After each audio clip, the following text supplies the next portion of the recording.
All right, let's begin. This is the continuation of 6.2 lecture, and we're going to get through the other equations here. So what we did so far was the fact that we figured out by calculus the volume of a sphere right there. I think that's pretty cool. Okay, let's begin. So what we got to do is we're going to go for it. And these are, what we're doing is something called solids of revolution. Notice what we're doing is we're taking a formula and we are spinning it across in order to get volume. So somehow we get an area and we spin it across to get volume. That's what we're trying to do in this piece right here. Okay, so let's go for it here. So find the volume of a solid obtained by rotating about the x-axis, the region under the curve, y is equal to square root of x from 0 to 1. So first of all, if you want to, you can draw this out. See if you can draw what we're talking about before I get there. Then please do pause the video if you need to as we go through this here. So first things first, here's kind of like the drawing out feature here. So this is 0 to 1. I'm going to go with y is equal to square root of x. So it has a little curvature that it goes up. And we can even say that this little point right here is called 1, 1. That's where the connection happens, or that's when we're going to stop. And we are interested in this little piece right here. So notice this is the height of this. This is the y value. And because we are going to spin it across the x-axis eventually here, we want everything in terms of x. All right, if you want to see the kind of the volume aspect of it, and the book does that as well, so I thought that was kind of good to sort of see that. There it is. So first things we should notice is the fact that this guy is we're going to call it a disk from now on. So whenever you see from the axis of revolution right here all the way to the end, if this is a solid piece right here, this is called the disk method of doing this, or getting volumes here. So let's go for it here. So notice also this is a circle. Hey, something that we did with the sphere, right? And so what we want to do is we want to get the area here. So the area of that is going to be pi r squared, right? Eventually. So that's what we're trying to think about here. So let's go for it. Let's see how this all puts together here. So I'm going to go to the next slide here. So first things first is the volume. Volume is going to be for us integral from 0 to 1, I take it. And it's going to be the area in terms of x, because that's where we're spinning it around. And then let's go with it here. See what happens here. So we're going to go from integral from 0 to 1. And now let's talk about this area concept here. So area off to the side, area of x, is going to be equal to pi r squared, right? But instead of putting an r squared in there, we're going to put our radius. Our radius technically is the square root of x. And we're going to square that. So pi r squared turns into pi the square root of x squared. Awesome. Okay, let's do this here. Let's go with it here. That is what we're going to get. There's the area is by slices, technical slices. And we're just going to revolve it. And we are going to go from 0 to 1. Let's go for it. That little guy goes up here. And the pi value can go really out in front if we need to. Let's put that out in front. That's cool. And we're really going to go from 0 to 1. Again, this is the easy one. If you're getting this, that's great. Okay, let's go for it. Take the antiderivative, pause the video if you like to do it yourself and just sort of see if you got it correctly here. That would be awesome as well. So let's jam with it. So pi on the outside for me, as I'm doing this here, antiderivative of x would be x to the second divided by 2. Add the exponent and divide that number. And we're going from 0 to 1. Now we're going to really, really like 0 as our value there. So as we plug stuff in, we're just going to plug in a 1 in for the x value here. So 1 plugs in, 1 squared is still 1, which is a 1/2. If you want to plug in the 0 on the back end, still going to get 0. And eventually we have a volume of pi divided by 2. Okay, there it is. I'm going to show you really one of each type. That's what we want. This was the easy one. This is the disk method, and it's a revolution around the x-axis. That's what we just did. Let's jump to another one. Example 3, find the volume of the solid obtained by rotating the region bounded by y is equal to x cubed, y is equal to 8, x equals 0, and the y-axis. So hold on. So now we have, going to have this little piece right here. So notice it's x cubed. We're going to draw the x cubed as is. And then we're going to draw a horizontal line, y equals 8. So that's kind of like the stopping point. And then we have x equals 0. So there's our bounded graph at this point. And then we're going to revolve it around the x-axis. So here it is what we have. We have, technically, this is still a disk. That's the r value. And we're going to talk about the r value in just a little bit here. But this is still considered a disk method. Disk method is because there's no gap here whatsoever. Our radius goes from our axis of revolution all the way out. It's one solid piece. All right, let's begin. Let's see what this is going to happen here.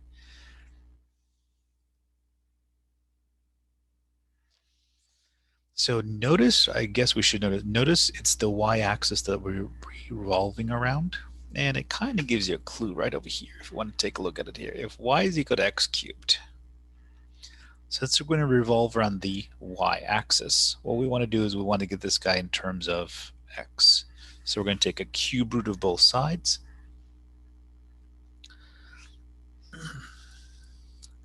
And I know this slice really is a slice of x away, right? But in terms of y, this is a cube root of y as you're going from 0 to 8. All right, so if you're going to go and spin it across the y-axis, you got to get things in terms of y. Or if you're going to spin it where the axis of revolution is a vertical line, you're going to have to spin it in terms of the y value. Okay, let's begin. So let's go for it. Again, pause the tape if you want to try it yourself. But I got volume is equal to 0 to 8. That makes sense. And I'm going to put this again here. So this is, since I'm going along the y-axis, it has to be the area in terms of y dy. Cool. Okay. So now let's put this together, 0 to 8. And I'm going to go with, let's see, I'm going to go with area in terms of y is going to be, and on the previous slide it kind of had it in there, if this is x to the third, that means if I take the cube root of both sides, I get x is equal to cube root of y. That's what I want to put in here. So this is pi r squared, remember that? So this is pi, here's my r value, and I'm going to square it. So technically I have this. I have pi y to the 2/3 dy. Okay, I'm going to move the pi out so it doesn't disturb me in the integration process. I'm going to go 0 to 8, and I have y to the 2/3 to handle. dy, and again, if you want to try yourself from here, go for it. See if you can take the antiderivative of y to the 2/3 in terms of y, plug in the 8, and then see what we get. Okay, I'm going to try it myself here. So as far as taking the antiderivative here, so this is just the antiderivative process here, y to the 2/3. I'm going to have to add 1 to the exponent, which is technically adding a 3/3. And if I do that, I get y to the 5/3. I'm going to divide by 5/3 technically. Or I can divide by 5, multiply by the 3. I can multiply by the reciprocal. There it is. There's the antiderivative in terms of y. So pi is out here still. I have bracketed, put in 3y to the 5/3 as the exponent, divided by 5, and I'm going to go from 0 to 8.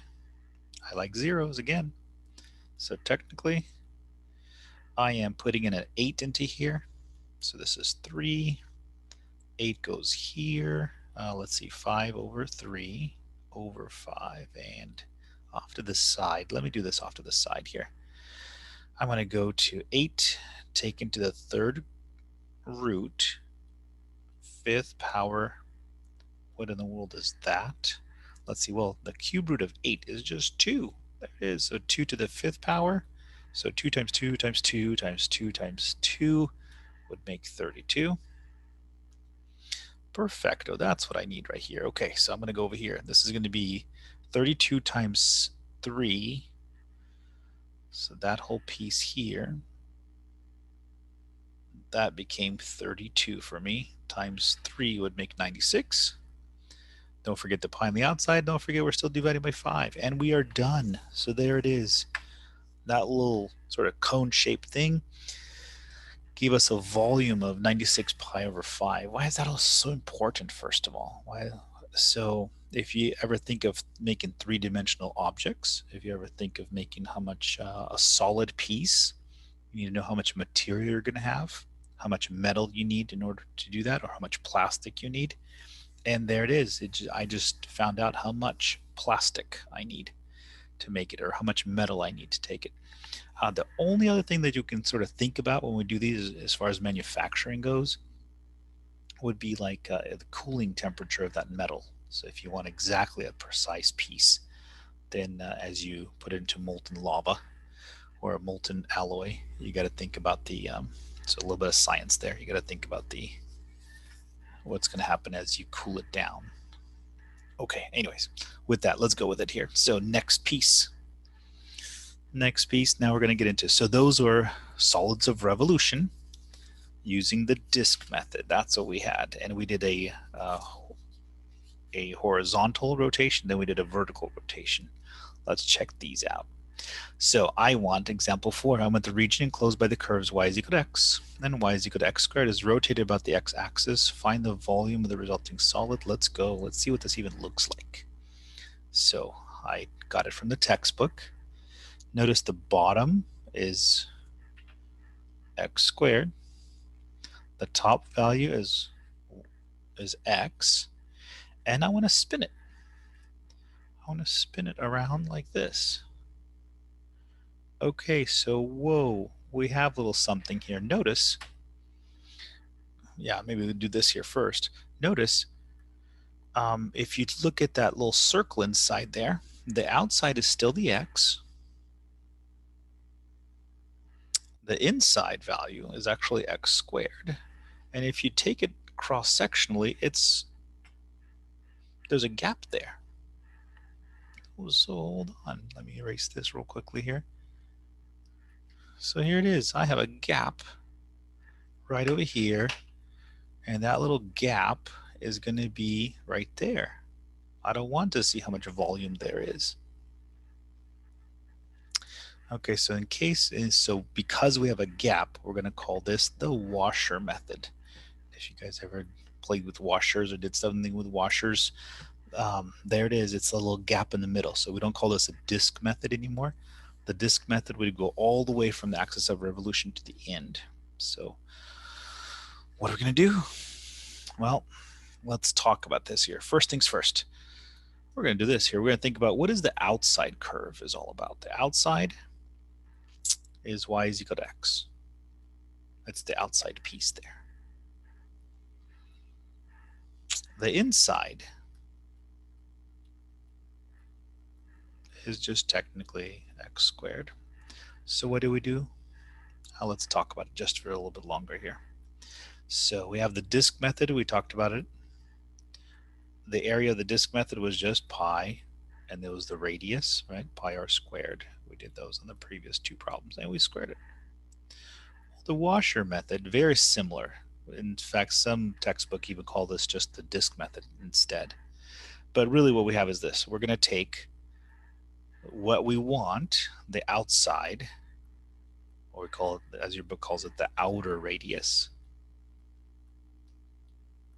Okay, and then we're going to subtract off what we don't want. We're going to subtract off the area of technically the inner radius.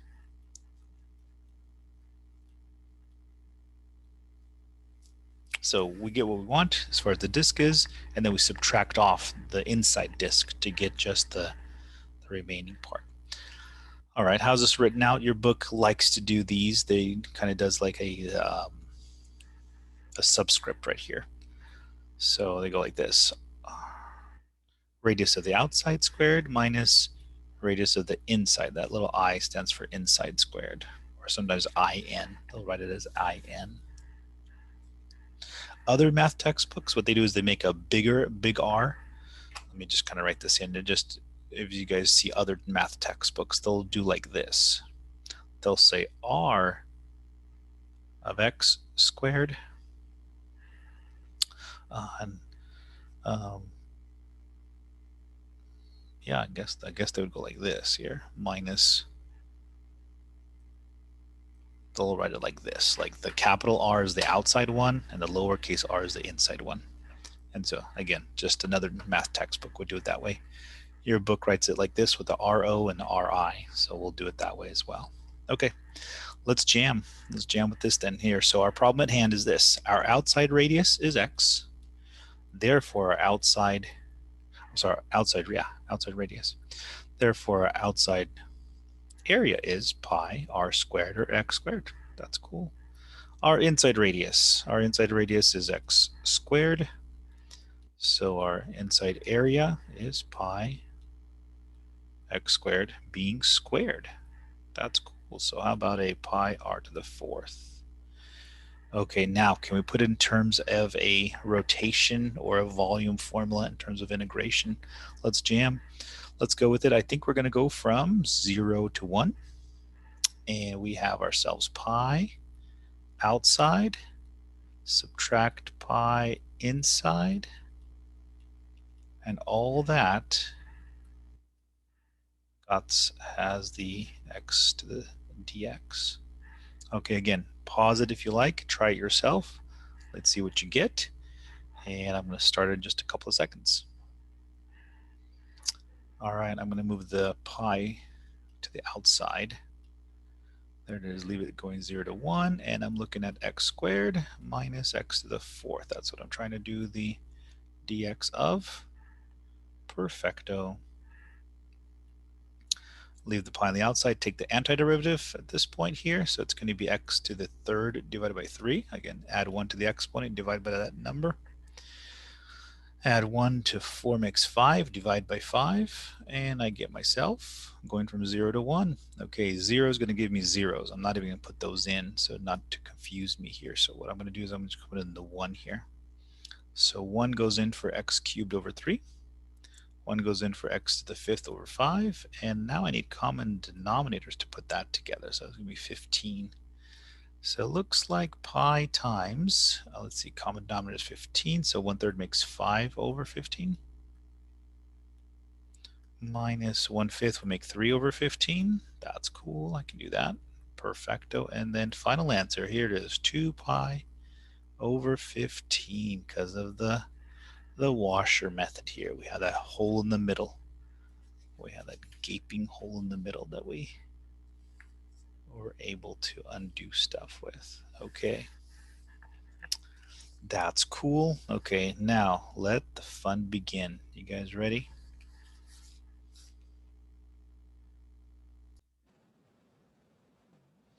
All right, so how about find the volume of a solid obtained by rotating? Oh, this is example 4, same example that we had, except we're going to switch things up. How about let's rotate this about the line y equals 2. Whoa, a little bit crazy. Let's take a look at it. So let me redraw this real quick here. So we had x squared is right here. Then we had just y is equal to x going like this. This is just x. And let's see, they meet at 1, 1, right here, that little corner there that they meet at. That's cool. Okay, so now what we have is, that's 1, and let me extend this out. That's 1, so that means this will be 2. We're going to rotate it about this little guy. Wow, okay, hold on. This is where we kind of need to really think about what we're doing. So what I need is, I need an outside radius. So, there's my outside radius, and then I'll also need an inside radius. So hold on, let's see if this makes sense. Top minus bottom. Remember that, how we were doing in 6.1? whenever you're trying to get the area from one line to another, it's always top minus bottom. We've never had to deal with that before because we always had the bottom was a radius, so that was easy enough to sort of handle. But now the radius was technically just 1 or 0 from the x-axis. Okay, so let's see if this makes sense. Let's go for it here. So I want to get the top to bottom. I want to get the outside radius of this. It's always going to go top to bottom. So what's my top function? My top function is y is equal to 2. My bottom function is x squared. And then if you want to review this video just a couple of times, especially this wood problem, just to make sure you get it. Okay, then I want the inside. I want top minus bottom of my inside radius, or my hole, as it were. So inside, that's going to be, let's see, let me draw that line right here. Hopefully you guys see it right there. Boom. Trying it from here to here. Okay, that's going to be 2 minus x. That's my inside radius. Oh man, let's see if we can put this together. So radius on the outside is 2 minus x squared. So that means the area of the outside would be pi times this and that itself being squared. Okay, how about the radius of the inside? 2 minus x. Area of the inside would be pi times this to the second power, because it has to be squared. Okay, if you want to try to write the antiderivative formula for this, go for it, just to try and then turn the video back on. I'm going to start it on the next slide. So I got volume of, let's see if I can think about this correctly here, going from 0 to 1, because that's where they connect. It's going to be outside area minus inside area. So let me think about this here just a little bit here. It's dx. Let's see, it's going to be 0 to 1. I'm going to just rewriting it. And from the previous slide, I know it's pi times the 2 minus x squared minus pi, and then the inside one was 2 minus x to the second. Okay, I think I'm good there. Dx, don't forget the dx at the end there. Okay, first things first. I know I'm going to put the pi on the outside. That's easy enough to do. It's all these x's and 2's that we have to actually simplify. So before we move on, let's do this here. Let's simplify this little 2 minus x to the second squared minus 2 minus x to the second. Let's go for it. Let's expand this out. Let's simplify as much as we can. So if you know the quick way of doing it, then go the quick way. If you need to put 2 of them like this, that's fine. But we should notice this right here. Notice that it's always going to be that 2 being squared. Then it's going to go this way. So negative 2x and another negative. It's always going to double in the middle. So negative 2x squared makes negative 4x squared. And at the end, you're going to square these guys again. So negative x squared makes positive x to the fourth. Okay. So hopefully you guys remember that little quick flow formula you guys did in Algebra 2 to do it quickly. 2 minus x, another 2 minus x. Let's multiply this out. Again, 2 times 2, or 2 squared. Then we go 2 times negative 2 and negative 2x and double it, which makes negative 4x. And then negative x times negative x is a positive 4x squared, so square that one. Okay, a little bit of more like a tedious work over here. So I got the first one, which is 4 minus 4x squared plus x squared. And that in parentheses minus, I got myself a 4 minus 4x plus x squared. Again, if you could do some of this in your head, go for it. I'm going to drop the parenthesis. I'm just going to rewrite everything with the drop parenthesis, and I think after that it should be good. So that first parenthesis remains exactly the same. The second one's just going to have sign changes everywhere. So that's a minus, that's a plus, and that's a minus. Okay. Cool. Let's add things together, starting with the highest exponent. So I have my x to the fourth right there. That's good. X to the second, I have it negative 4x to the second. I have another negative x to the second, so negative 5x to the second. And I have a little x or 4x right over here by itself. And then the 4's, the constants cancel. That's cool. Okay, there's my equation. Okay, that's what I'm going to put in. So just to make things a lot simpler, I'm going to go to the next slide here. So I have volume is equal to, don't forget pi on the outside. It's going to be 0 to 1,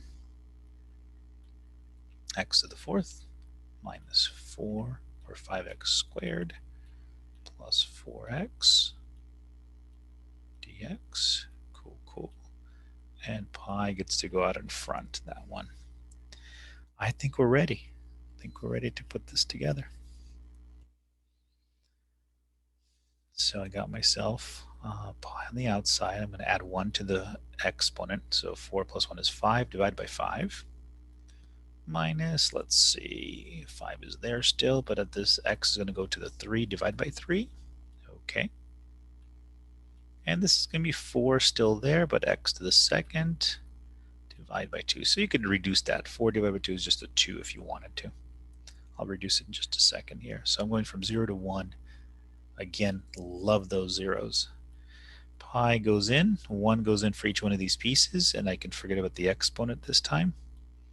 So just 5 over 3 here, and this one is just going to be, let's see, it's going to be 1 squared times 4, just 4, divided by 2 is just 2. There it is. All right, common denominator, here we go. I guess 15 would be the common denominator. So 1/5 makes 3 over 15. 5/3, I've got to multiply by 5, so that makes 25 over 15. And 2 over 1 technically would just be 30 over 15, twice as many. Cool. And then do this in your head if you like. I got 3 plus 30, got the positive of 33. 33 minus 25 is just going to be 8. So how about 8 pi over 15 is the answer. That's how much volume, that's how much material is there.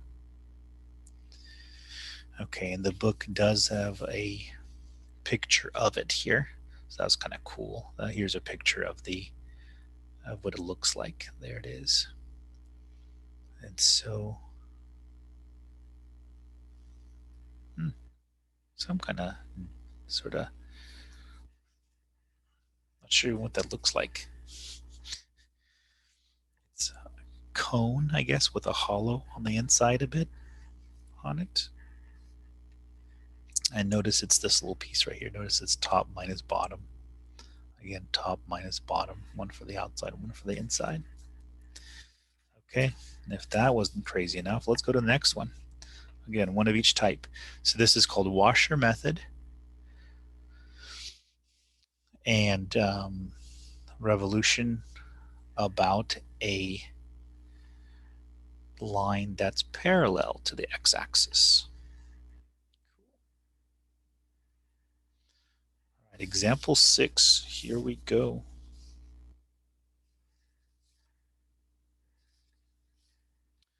All right, find the volume of the solid obtained by rotating the region. Example 4 again, about the line x equals -1. Oh man, let's see if we can draw this out. Let's see, I'm going to draw my x and y axes. I'm going to go with, here's my x squared. That's this guy. This is my x value. Got that one. And again, they meet at 1, 1. Okay. Man, we're going to have to do a little bit of work here. I think first things first. There's my line x equals -1. I'm going to rotate this guy about this little line right here. And the way we show rotation, we have this little, I don't know, arrow. That's kind of like a spinning arrow. So if that's the case, that means over here will be the x right here, and this will be the x squared coming down on the other side, right? So it's interesting. It's kind of like this. If you think about it, it's kind of like a bowl, but there's an open bowl inside it, right? That's kind of what we're looking at. So first things first, washer or disc? It's a washer because there's a gaping hole from our values back to the axis of revolution. Okay, so what are we going to do here? First things first is I got to get the outside versus the inside. So there's my outside piece right here. So notice it's also horizontally, right? So instead of top minus bottom, now it's actually going to be right minus left. It's my right value minus my left value. That will give me my outside. Okay, then let's do this here. Let's prep this here so we can talk about the functions themselves. Right minus left. And we're going to do it on the inside. What is the inside value going to be? And that's going to be that one right there. Let me draw it out a couple of times. Okay. Okay, here's the issue. We can't do X. We have to do Y because we're going to rotate this about a vertical way of rotating this. So originally y is equal to x. That's easy enough. That's just going to become x equals y. That's no change there. The change happens right over here. If y was equal to or is equal to x squared, that means x is equal to the square root of y. Okay, now we got ourselves. So the outside function technically is right there. It's going to be the square root of y. Okay, inside function is just y. Let's go for it here. So for the right hand side, right here, right over here, it's going to be the square root of y minus, and careful over here as well, notice it's going to be a negative 1. So really the outside function is the square root of y plus 1, right? Because of our axis of rotation, this little guy right here is a negative 1, and it's a subtraction. Okay, how about the inside? Inside's going to be easy. It's going to be y minus a negative 1. So it'll be y plus 1. That's my inside radius. Okay, let's begin. Let's put this all together. Let's go with it here. Outside radius is square root of y plus 1. That means the outside area will going to be pi times the square root of y plus 1 being squared. Okay, inside radius is going to be y plus 1. Oh, this is a little easier here. Inside area, there we go. Inside area is going to be pi times y plus 1 squared. Boom. Okay, I think we got what we need. Okay, now let's put this together. First things first, let's make it a little easier on ourselves. When I write the volume formula, I'm going to already put the pi on the outside. There's no need to have that pi on the inside, then switch to the outside. I'm good to go just like that. Let's go with 0 to 1. And the reason why it's 1 is because, remember, our point where they make contact is actually 1, 1. But we're choosing the y value of that 1, 1. Okay, let's put this together here. So outside is going to be square root of y plus 1 squared, outside radius, minus inside radius squared. And bracket it, and it's a dy over here. Just like the last problem, we're going to have to do a lot of simplifying just so we can put this together.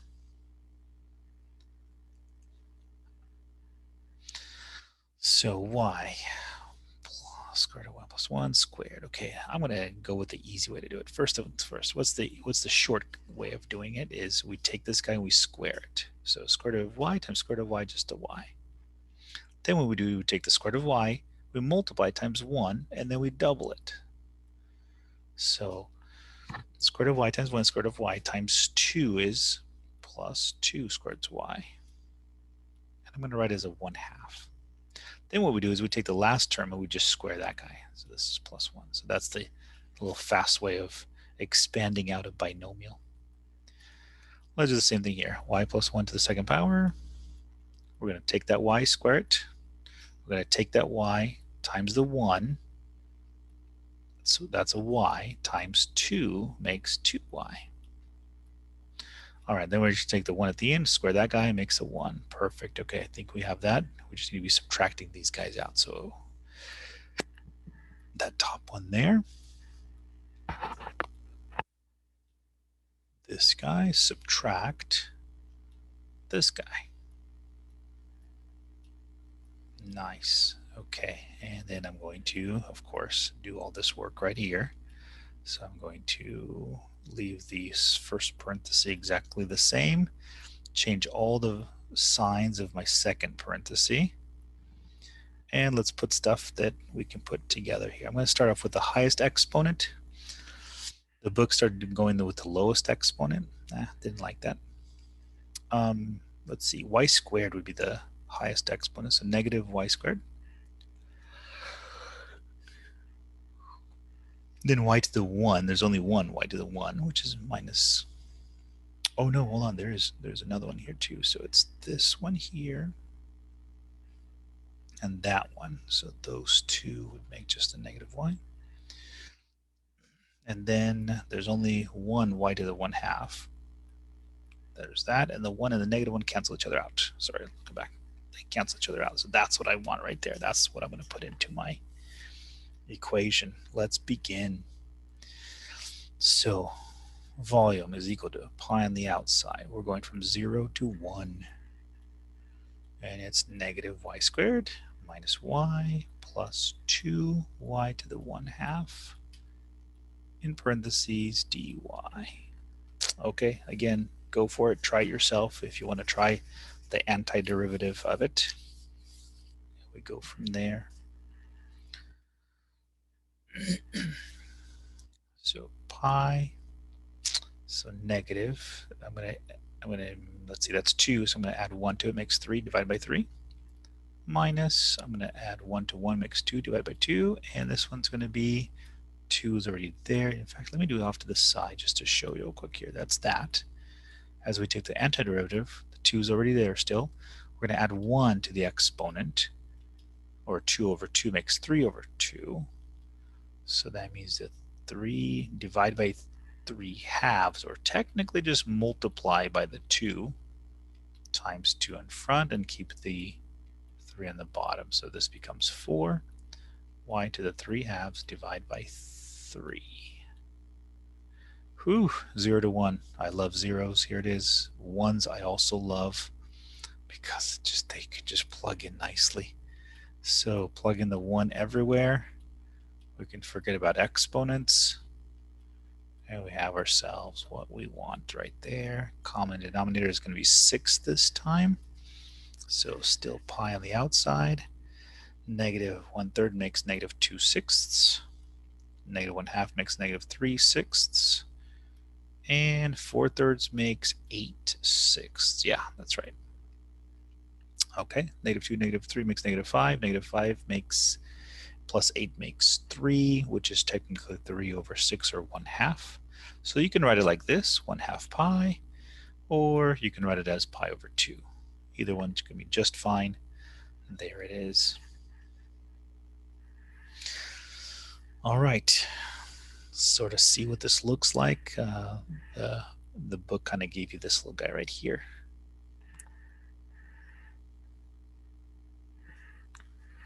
So notice, notice it doesn't, the book never gives you a figure of what it looks like as a solid. What does it look like as a solid? And so what I want to do is I want to quit real quickly right here. And let me take you to this little thing right here.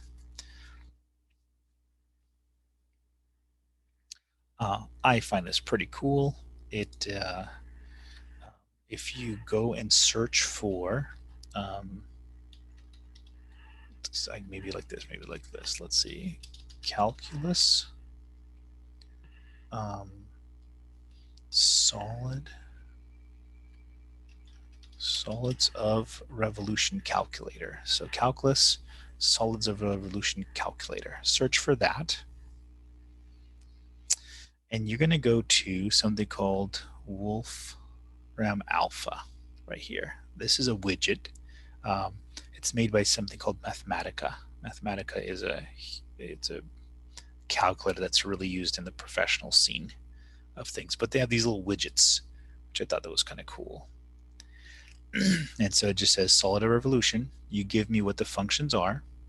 You give me where what the axis of revolution is, and we give us what's happening here, and then what does it? It actually draws or diagrams this. This is kind of cool. So here's the picture of it.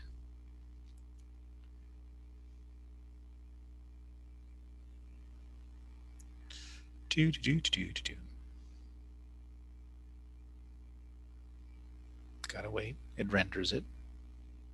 Oh, hold on. You gotta calculate the volume, I guess, right? Here it is.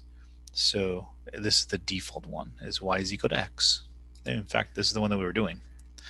The reason why it's a default one is because this is usually the one that's done in math books, that's all. So I have this. I have y is equal to x. Y is equal to x squared. And then I have the axis of revolution, or just the axis. Huh. About the y-axis. Interesting. Okay. So this one from 0 to 1. I wonder if I change this to a -1. I wonder if it just, let's see. Let's see if we can break the widget. Oh, not valid. Okay. So we can spin it along the x-axis. And let me see if I can, I'm going to look up to see if I can find something that does.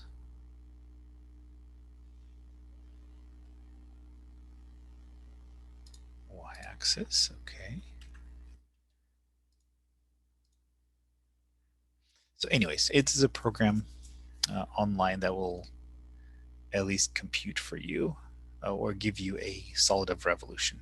See, it still says the y-axis. I'm not sure why that is the case. But at least kind of gives you some kind of clue if you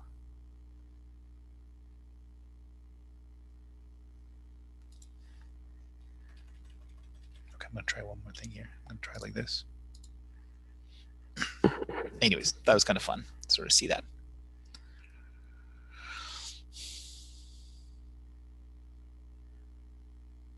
Okay, am I the one? No, it's, let's see, how about the x-axis?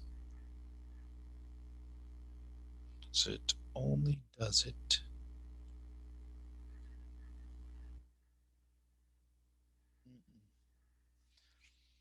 Sorry, I thought it was going to be cooler than this here, but it still only does the y-axis. The little program issue there.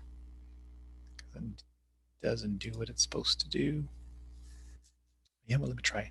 Let me try this. Let me go the square root of x. So x is equal to y to the exponent of 1 divided by 2. Okay, let's see if we can break this one along the x-axis. Go. Okay. Anyways, it was worth a try. But if you are going to revolve it around, and just could play with this if you like here. This would be x to the 3rd power. This would be y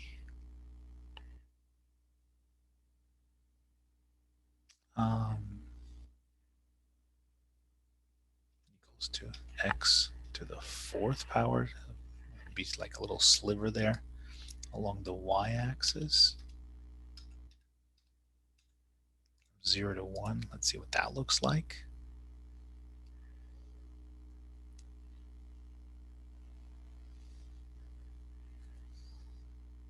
There's that one. Looks like a little cone. There's like small slice here that is there. Anyways, just to give you an idea there. Let's jump to the rest of this here. So how about this? How about let's go with not solids of revolutions. So far we've been spinning this out into a certain way about a line or an axis. But here it is. How about this? Figure 12 is shown to be a solid. And so this piece right over here, there it is. all these things are the same thing. Let's talk about what each of these mean here. So this is a computer generated solid based upon what we want to do. So what is it based upon is this, is here's your dome shape. Okay, so first things first is the base. The base of this one is a perfect square, a circle. It's a perfect circle with a radius of 1. So it goes out 1 value out. And so we have ourselves x squared plus y squared is equal to 1. We can even do it that way. We can write it that way if we wanted to. So this piece becomes x squared plus y squared is equal to 1. If we solve it for y, then we get this little guy here. Next piece, the slices are the inside are actually equilateral triangles. So if we kind of think about this here, the base is the y value, so that becomes this little guy here. The other one is going to be right here. Here's the other one, which becomes that one there. Since it's an equilateral triangle, we know a few things here out of it here. So first things first, all the way from trigonometry class, remember if it's a 30, 60, 90 triangle, and if the one across the 30 is a y, that means the one across the 60 is a square root times y, square root of 3 times y. Okay, we've got that piece there. And looks like what we want to do, the slices, looks like the slices are happening from -1 to 1 along the x-axis. So now everything has to be in terms of x. Okay, I think we can put this together. Let's see. I think we're smart enough. I know you guys are certainly smart enough. Let's go with it here. So we are revolving around the x-axis. We're going to go from -1 to +1. That's cool. Let's keep that in mind. Our issue is now let's deal with the area. We got to deal with the area of that little triangle. So let's go with it here. Area of this triangle. Okay, yes, x-axis. There we go. Area of triangle here. It looks like it's like this. I got the hypotenuse coming down. I got a y over here, y over here. So technically the base is 2y. And my height is going to be y root 3 or square root of 3 times y. Our area formula for a triangle is 1/2 times the base times the height. That's cool. Let's plug in the values here. So 1/2 is here. My base is technically 2y, right? Because it has to stretch all the way across. I have a y on one side, y on the other, makes 2y. My height is y times the root 3. Now, because I am revolving, or sorry, not revolving, I'm stretching this out along the x-axis. Everything needs to be in terms of x. So do we have a formula that takes y, converts it into x? Yes, it's that little area formula. So it's the square root of 1 minus x squared. It's the Pythagorean theorem that we solved for in the previous slide. That one, I got another one of those guys. So notice I'm not doing the pi r squared anymore, right? Pi r squared does not fit in here. Pi r squared was for axes of revolution. Here, what is I'm trying to do is I'm just trying to get the area of that slice. Once I get the area of the slice, I am golden. Okay, let's simplify this here. The 2 and 1/2 go away. Root 3 can be up in front. And then we have two of these guys that are the square root of 1 minus x squared. So how about just 1 minus x squared? Don't need the square root because I have a perfect square. All right, that's the one I need. That's the one we're going to take the value for. So I think we're ready. Guys, let's go for it here. So volume is equal to, going from -1 to 1, of this little area in terms of x. So, and I just found out that the area in terms of x is -1 to 1. Again, copying, just kind of being consistent and thorough here. Here's my area formula for that little triangle, or the equilateral triangle. I can scoot the square root of 3 in front. Let's kind of talk about this here. Let's think about this here. So I'm going to go from -1 to 1. Now the inside is only going to be 1 minus x squared. The square root of 3 goes out in front.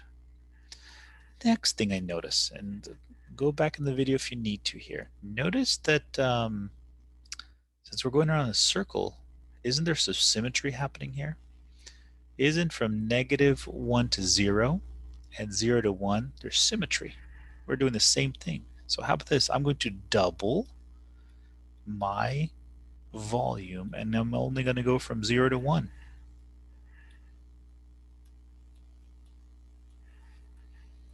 Okay, let me see what happened here. Let me see. So all we did is we did this here. We said to ourselves, you know, this side here, highlighter, right? This side here that we're going to take the area slices of, right, on the left-hand side is really the same thing as. There's no change.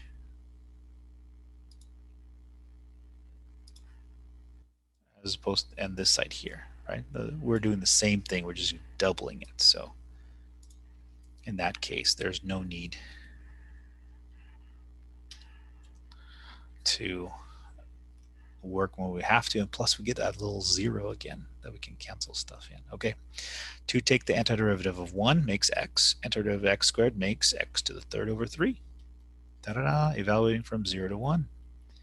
And so all we're going to do, leave that 2 root 3 on the outside, plug in the 1 into all this, and we get ourselves what we want. Forget the 0 at this point. And let's see, common denominator, 1 minus 1/3 is 2/3. And 2/3 times 2 root 3 technically would just be 4. Cool. How about this? 4 root 3 over 3. Done. I got myself my answer. And the answer for that interesting little dome shape sort of thing is 4 root 3 over 3. That's cool. I like that. Okay, one last one. Let's do one more here. So hopefully we had to do a lot of things together, but if you kind of realize here, so no pi r squared, we just need to make sure that we get the area of the slice, and we need to figure out where we're slicing from, where we're slicing to, and then get everything in terms of the variable that we're slicing across with. Okay, let's jam a little bit more difficult one. Example 8, here it is. We're going to find the volume of a pyramid. That's what we're going to do. Whose base is a square. That's cool. And the length, the side length of a square is L. And whose height is H. Okay, let's see how this works. So eventually this, I want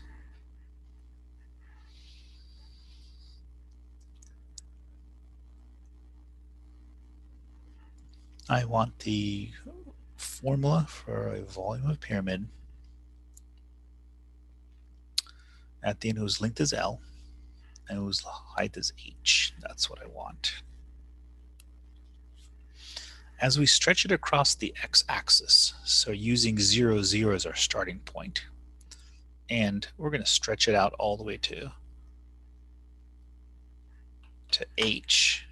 I guess we got to think with this here. So that guy and that guy right there is L technically, right?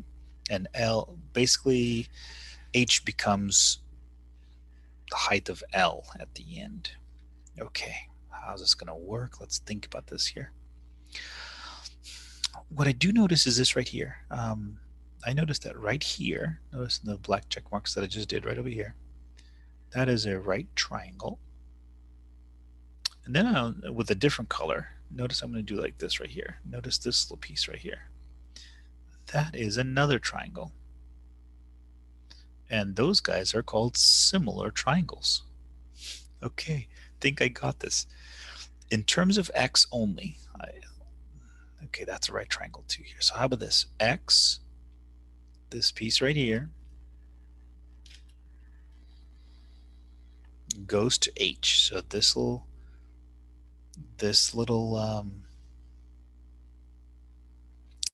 value for x gets to be the ratio of H, just like, so this is S. The whole thing is S, right? So the side length, just like the side, or half the side, right? Because this is just half the side, gets me half the length of my final pyramid. Oh, okay, hold on. Even better yet, look at this.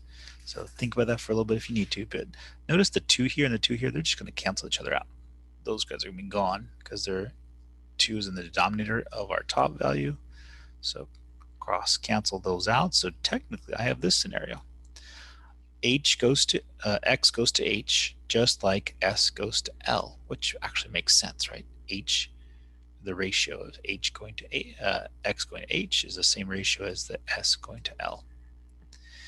Okay, what are we trying to do here? We're trying to get the area of this guy here. That's the whole point here. And we want this area in terms of X. So let's do this here. I want area in terms of X because I want to be taking the antiderivative with respect to X. Okay, how does this work still? So if I'm going with X, my little problem is I'm trying to figure out what S squared is, right? Because this guy is really just S, or a length of S squared, or side squared. That's a formula for a square. Formula for a squared is just side squared. So I think I have a little relationship here. This little relationship says that X goes to H just like S goes to L. So how about this? How about if I multiply both sides by L? So it gets me L to the top next to the H, and I have something that's actually equal to S.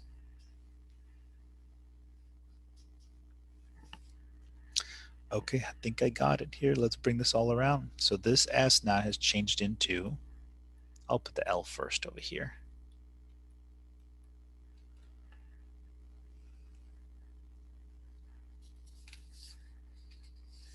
And I forgot this little guy right here. I forgot a little squared on this guy as well. So this is all L squared, X squared, H squared.